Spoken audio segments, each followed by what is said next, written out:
Welcome back to Enemy of the Surveillance State, where we discuss news, tips, and open source tools to help you protect your privacy in an age of mass digital surveillance. I am your host, C. Mitchell Shaw, and starting this episode, we're going to be doing a series on how to de-Google your life. That's right, we're going to get Google out of your life. We're going to start with this episode discussing browsers and search engines. So we're not going to be using Chrome anymore, and though it's not Google, we'll see you later, Microsoft browser.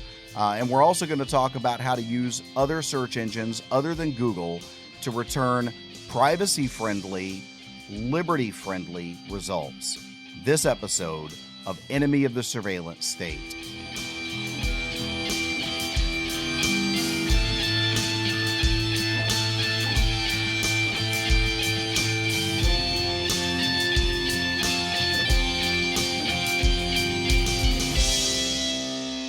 All right, so I want to thank everybody again for your patience. It seems like I'm doing that a lot. Okay, I run. When I first started this podcast, it was a labor of love, and it still is. I really enjoy doing this podcast, but life gets in the way too, right? And so I've had to take a couple of breaks from time to time for health issues and family issues and what have you.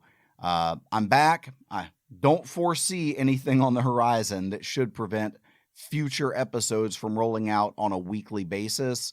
Pray that works out. So at any rate, we're going to talk about Google and de-Googling our lives. This is the biggest question that I've gotten from listeners. Mitch, I get the privacy thing. I understand, but I use an Android phone. I use maybe a Chromebook, or, the fastest way for me to get results is to just Google something. In fact, Google has become so synonymous with searching the web that we use it as a verb. Oh, just Google it. It's worth a Google. I don't say that. I say search the web. I will occasionally catch myself saying, well, just Google it. And by that, I never actually mean use Google, right? So this is the biggest question. And then, how do we move on from there to replacing things like Google Docs and Google Maps and all of these things that work so well together and are free to use, but are specifically designed to harvest your data, to create the profile about you that I talk about way back on episode 1, Why Surveillance Matters Even If You Have Nothing to Hide. So the biggest question I get is, okay, Mitch, how do I get Google out of my life? I can tell you, my listeners, that I have been Google free entirely for a couple of years now, with the exception of some of the work that I do for the New American Magazine and some of the work that I do I've taken on some narration. I've begun to produce audiobooks, and the folks that I work for those projects, my clients for those projects, the New American and the publishers that I publish books for, they all use Google Drive for me to drop that stuff into, for them then to get it out of that Google Drive because it's too large to send in an email attachment, and they don't want me to put it on a thumb drive and mail it to them. I don't let that bother me, and I'll tell you why. These are all things that I intend to see published anyway. These are not private. I don't care if the latest book that I recorded for Tan Books is read or listened to by my handlers at the NSA or by my masters at Google. I don't care that an article that's going to be published or a video that's going to be published in a week or so anyway is seen or viewed or harvested by either the NSA or Google or whoever. That intended to be published to begin with. So I never really considered those things to be private. Everything else in my life is Google free. I don't use Google products or services for anything. I have found privacy-friendly workarounds that allow me to get the things that I need done without having to rely on Google for anything. And I'm going to begin to share that with you guys in a series of episodes, starting with this episode. So, first, let's talk about browsing the web, because searching the web and browsing the web are closely related, but they're not exactly the same thing. So, you turn on your computer, you quote, go online, end quote, right? So, like you launch a browser. And that browser, if it's a brand new computer from Microsoft, is probably Microsoft Edge, right? And I've said for years that the Microsoft browser is the very best browser in the world on Windows to use for downloading a browser that actually works, right? So, in other words, the last several years that I was still using Microsoft products before I made the switch to Linux more than 10 years ago, the very first thing I would do when I got a new computer is I would launch Microsoft Internet Explorer. Then it was Internet Explorer. I would launch that once, and I would download something like Firefox or Chrome, right? And then I would never open the Microsoft Internet Explorer browser again. I would just never use that again. Tried a couple of times to remove it. Of course, it borked my Windows install, and I had to reinstall it to get everything to work right, because they make it deliberately hard for you to remove these things, even if you're never going to use them. But over the last 10 years of using Linux and really focusing on privacy, I've come to realize that the Chrome browser is exactly what the full name of the browser is: Google Chrome. It's owned, developed, and used by Google. Oh, you say, but I'm using the Chrome browser. No. You're on the other end of the Chrome browser, while Google is using that browser that they gave you for free to harvest your data. So you're going online, you've got your browser up, and you go to do a web search. Now, most of the time you don't type in google.com, enter, and then wait for Google to open, and then type something in the search bar. You just go up into the bar at the top of your browser, the URL bar, and you type whatever you're looking for. Whatever your browser is set up to use as the default search engine, and if you've not changed it at all yourself, it's probably either Bing or Google. Okay? So whatever that default search engine is performs the search, and you see a whole screen full of stuff, and you click something and go to it, and no harm, no foul. Except that everything that you're searching and every website that you visit, whether it's through a search or you actually type it in, you type in thenewamerican.com, or you type in npr.org, probably ought to be npr.gov, but it's probably .org. You type in whatever you're typing in and you hit enter. It doesn't matter whether you performed that search or you typed that in yourself to visit a website that you already know, or you've got it stored in your bookmarks or whatever. You clicked a link. None of that matters. It's all being monitored. It's all being tracked across the web. You are being tracked across the web with every search and every visit. Every website you go to and everything you search for is being cataloged and held onto, unless you are using a privacy-friendly browser or a privacy-friendly search engine. Now, longtime listeners will know that I have often in the past promoted DuckDuckGo as a good privacy-friendly alternative to Google. I can't do that anymore. New report, in fact, I just wrote about this today for the New American Magazine, huge Twitter thread over the weekend, when using everybody's favorite beast of burden today, which is the war in Ukraine, right? So a year ago, 2 years ago, everybody's favorite beast of burden was COVID. Now it's the war in Ukraine. This has to be the thing that we blame everything on, pin everything on, and use as an excuse for everything. So using that, the CEO and founder of DuckDuckGo tweeted that they are going to begin, essentially, he didn't use the word censorship, but he essentially admitted that what they're doing is censorship. What he wrote is, that they are downranking, quote, sites associated with disinformation. Now, they don't define what that means or even what disinformation means, and that's fine. And they say they often place news modules and information boxes at the top of DuckDuckGo's search results where they are seen and clicked the most to highlight quality information for rapidly unfolding topics. This sounds exactly like what Google's been doing for years, that we all left Google, or many of us left Google and went over to DuckDuckGo to avoid. I don't want a search engine to catalog my searches and surveil on me. I don't want a search engine that harvests my data, but I also don't want a search engine that censors my searches. If I do a search for something about COVID, or if I do a search for something because I want to better understand the war in Ukraine, or I do a search because I want to know what really happened on January 6th, or I do a search because I want to know what's going on in the LGBTQ plus agenda, the LGBTQ plus lobby, I want to know what's going on. I want to know that the results that are returned to me from that search are unfiltered.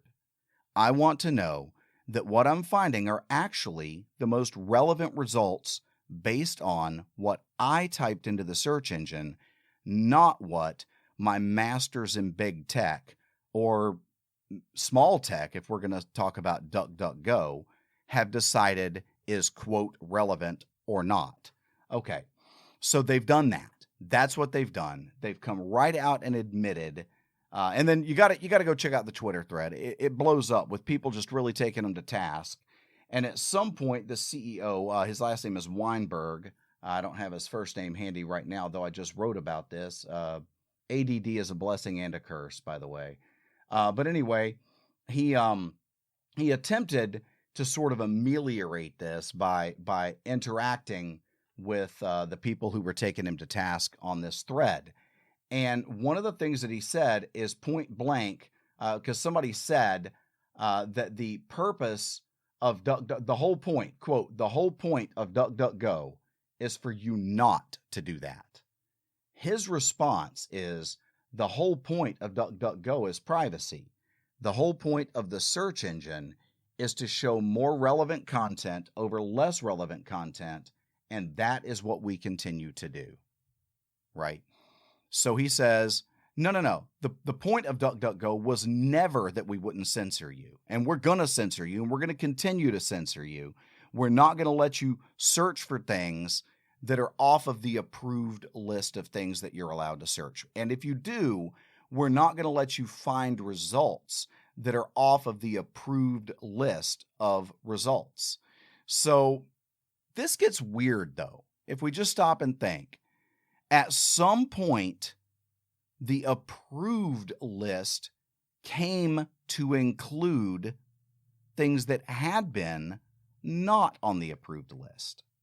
So a year ago, if you had posted on social media that masks make no difference or are ineffective in preventing the spread of COVID, your post would have been taken down, or at least flagged as false information, misinformation, right? Now, the CDC says that a cloth mask is ineffective at preventing the spread or transmission of COVID-19. So now that's approved information. This thing that was misinformation is now approved information.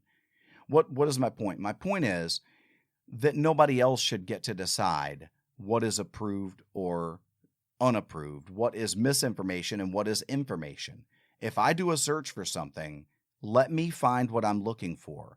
I don't need a parent organization treating me like a parent, acting like a parent toward me and treating me like a child to tell me that I'm not allowed to find this particular information or that particular information.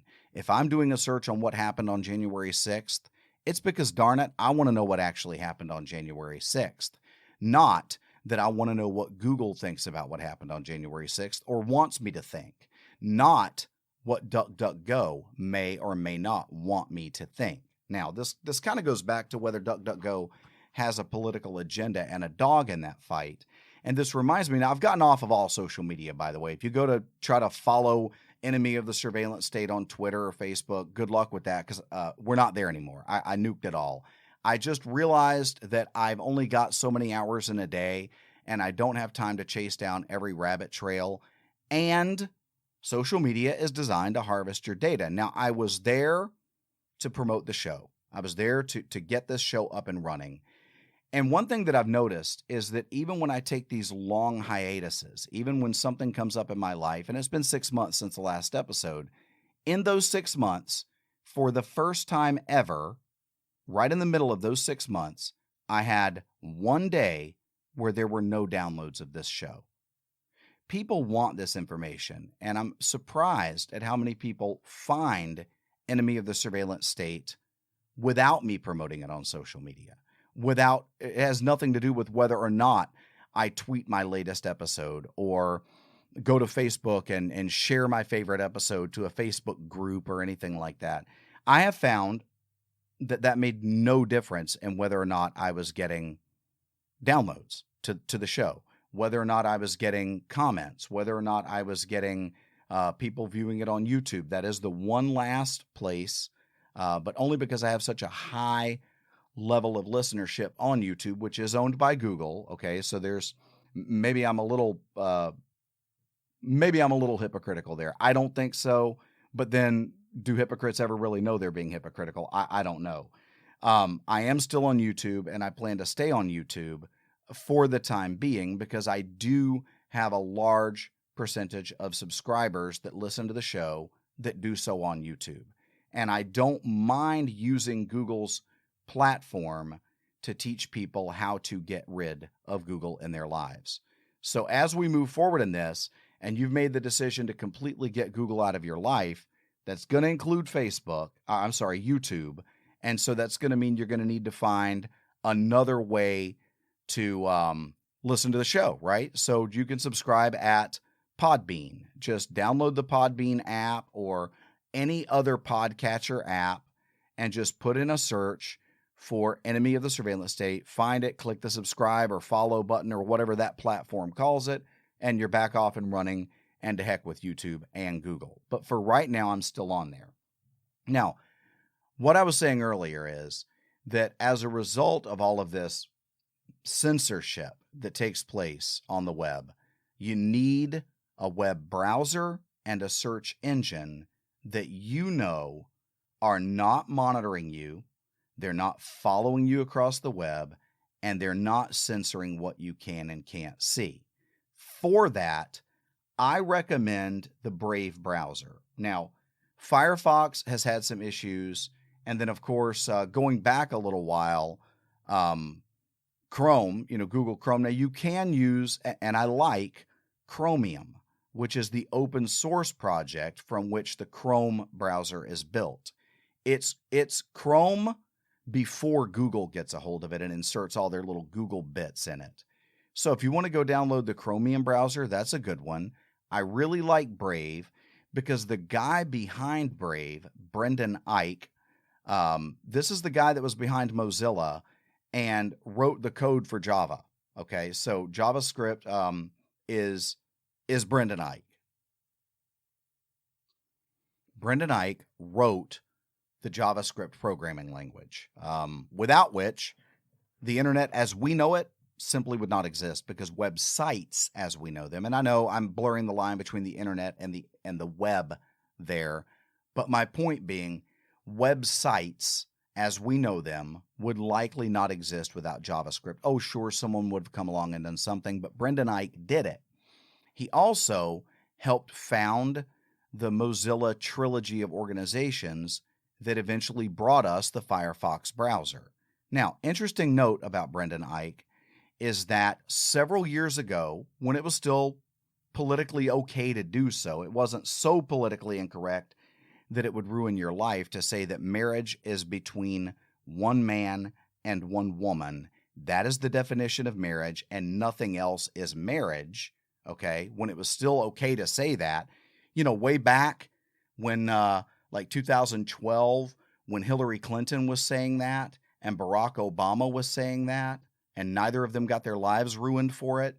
During that time, Brendan Eich made a donation to a proposition to support that legislatively in his state of California. And that was cool. It was his own money. He made a donation. Everything's fine. Now, flash forward a few years, Brendan Eich has become the CEO of Mozilla. And that lasted a whole few days before the LGBTQ lobby took their rainbow-colored baseball bats to his life, demanding his resignation. And he was eventually, in fact, very quickly, ousted from Mozilla, the organization, the company that he helped build and had been with since the beginning, and then had eventually ascended to the CEO-ship of. He was ousted. So what did Brendan do? He crawl off somewhere and lick his wounds and cry into his beer? No. He did what creators and innovators do. He made lemonade out of those lemons. He launched a new browser, not based, by the way, on Firefox, but based on Chromium, and did so in a way that, again, completely innovates the internet. Because, we all hate ads. We all hate ads on the internet, but we understand that it's kind of a catch-22. A website is not going to be able to continue to produce quality content that drives people to that website unless they have a way to monetize that website. And the easiest way to monetize a website is through searches and ads, and they get paid per click for these ads. So what Brendan Eich did with the Brave browser is he created a browser that blocks all of that by default, but then creates a personal profile. And when I say personal profile, that's not in the creepy sense. I mean truly personal. It lives on your machine. It never goes off of your machine. Nobody outside of your laptop or your phone or your desktop computer can ever see that profile. But then that profile reaches out to the web and will bring in ads that actually are relevant to you. And he's got a module in there where you can have a wallet and you get paid for web searches and sites that you visit, how much time you spend clicking ads, right? You actually share in the per click profits. It's not much, but it's something. And then you can choose to reward certain content creators, certain websites, with the proceeds that you collect there. Or you could be a greedy capitalist pig and hang on to all of that for yourself. Or you can turn off ads completely in the Brave browser and just never see ads. It's a very, very effective ad blocker too. When I write for the New American, I occasionally have to go to like Daily Mail, this British news website, very, very liberal, but neither here nor there. I very often go there because I'm citing an article that they've written and I want to get the citation correct. And then also, if need be, link back to their article. I try not to do that because of what I'm about to say. The right-hand side of that website, no matter what article you're on, is what I would consider softcore pornography. So I don't want to see that, right? So I had this long habit. I keep a business-size mailing envelope on my desk, and I'd prop it up against the right side of my laptop screen or whatever so that I just couldn't even see that stuff. But then I moved over to this 3-monitor setup that I've got on my desk right now, and that was no longer practical. So it just occurred to me, hey, I wonder if I can block that in Brave. And sure enough, it was as easy as opening up the settings in Brave and telling it that there was something I wanted to block, and then it asked me what I wanted to block, and I hovered over that and clicked it, and it's gone. And then I can close that page and open an entirely new page at Daily Mail. And that element is still broken because it's still the same element no matter which page it's on, no matter which article it's accompanying. It's still the same code that's used to display that. And I've told Brave to break that code, so I never see it anymore. It's gone. The ad blocking feature in Brave is better than any ad blocker I've ever seen. And because Brave runs light, and the reason it runs light, and that's light as in not heavy, the reason it runs so lightweight is because it's not running all that code in the background to monitor what I'm doing, right? My searches are very, very quick. Web pages open very, very quickly. It has been my daily driver as a browser for a couple of years at least now. It's a great browser. Check it out. See what you think. You can go to brave.com and download it. It's a piece of cake to install. Once it's up and running, you can set it up the way you like it. It is based on Chrome or Chromium. So a lot of the things that you can do with Chrome, and it feels like Chrome. There's not a great big learning curve here. And then very recently in the last year or so, Brave introduced Brave Search. Now, I've had the gals on from Start Page, and I like Start Page. Start Page is a great alternative and privacy-friendly search engine, okay? Similar to what DuckDuckGo sells itself as. And I'll give that DuckDuckGo is probably keeping their promise about being privacy-friendly. But liberty is not divisible. Liberty is a living organism, and if you go cutting it up into pieces, you kill the whole thing. I can't really have liberty without privacy, but I also can't have liberty with censorship. So, to heck with you, DuckDuckGo.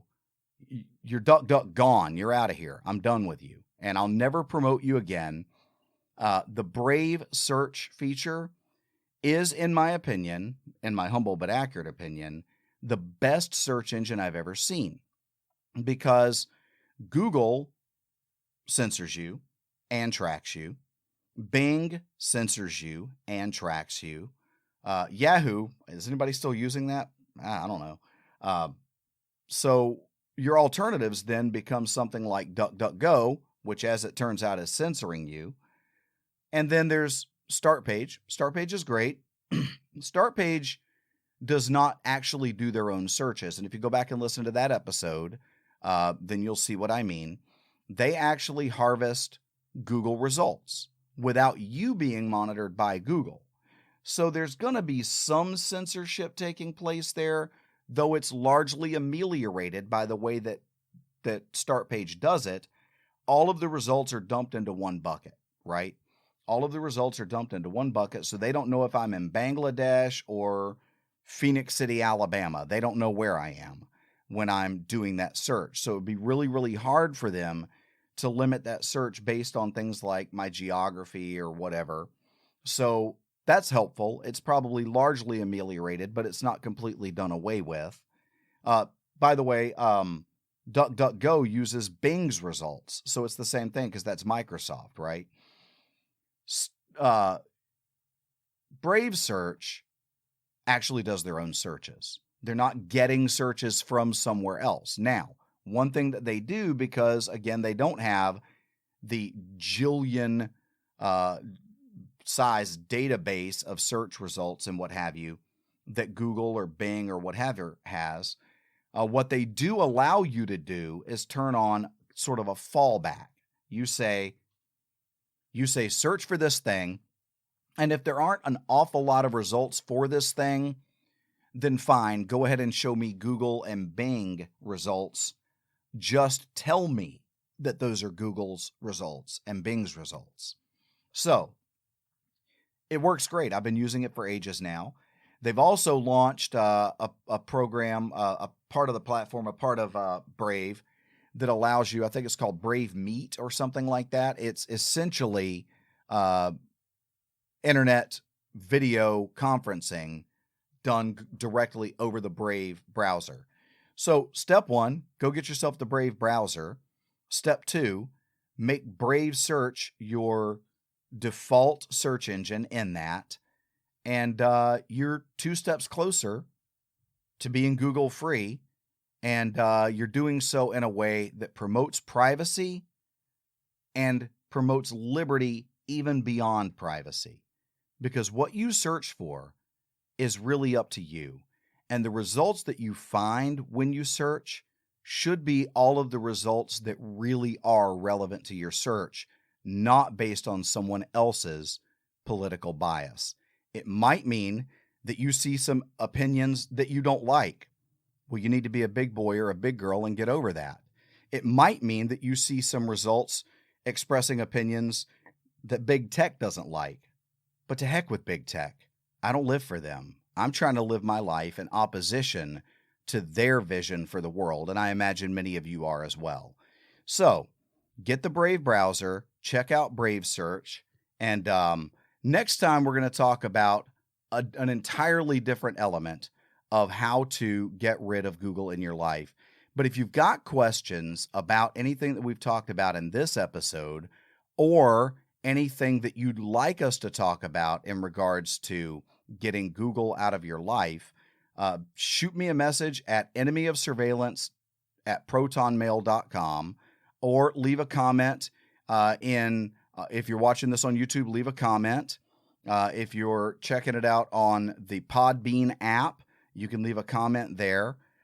Those are really the only places I'm going to see comments. So probably your best bet is to either leave me a comment at Podbean, leave me a comment at YouTube, or shoot me an email at enemyofsurveillance@protonmail.com. So until next time, God bless you, stay safe, keep it secret, keep it private, and we'll see you next time on Enemy of the Surveillance State.